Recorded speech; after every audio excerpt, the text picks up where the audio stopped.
Hello everyone, Larry here.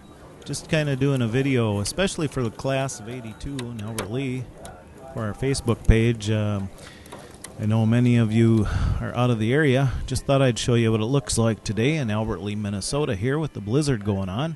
Conditions gradually got worse all day, and while I'm editing this video in the evening here, the Interstate 90 is closed and the Salvation Army is taking people in because all the motels are plumb full in town here.